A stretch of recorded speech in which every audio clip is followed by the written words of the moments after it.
International singing sensation na si Charisse ang napili ni pambansang kamao Manny Pacquiao para kumanta ng Philippine National Anthem sa kanyang fight versus Shane Mosley next month. Ano nga ba ang naging basis sa pagpili ni Pacman kay Charisse? Alamin sa chika ni Lars Santiago.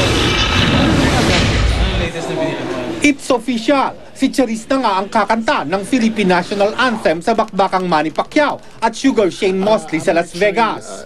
Mismong si Charisse ang nag-confirm nito sa kanyang Twitter account. Isang magandang blessing daw ito, kaya nagpapasalamat siya kay Pacman sa pagpili sa kanya.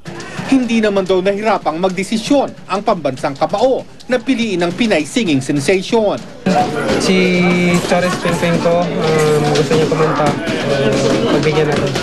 Magaling na singer at para makilala siya ng buong sambayan Pilipino at makita yung galing niya sa pagkanta. Naging usap-usapan ang performance ng ilang umawit ng Philippine National Anthem sa mga nagdaang laban ni Pacman. Ano man ang maging style ni Charisse, siguradong pag-uusapan din ito di lang sa Pinas kundi maging sa buong mundo. Mula nang sumikat sa YouTube, tuloy-tuloy na ang pag-angat ng karir ni Charisse.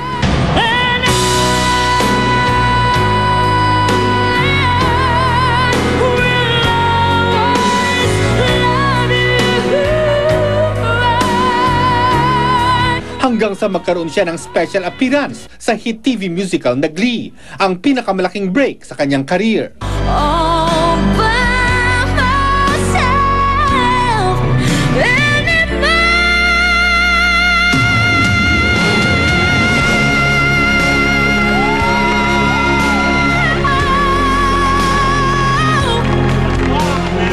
It's been really fun experience working with them, the cast, the crew, everybody.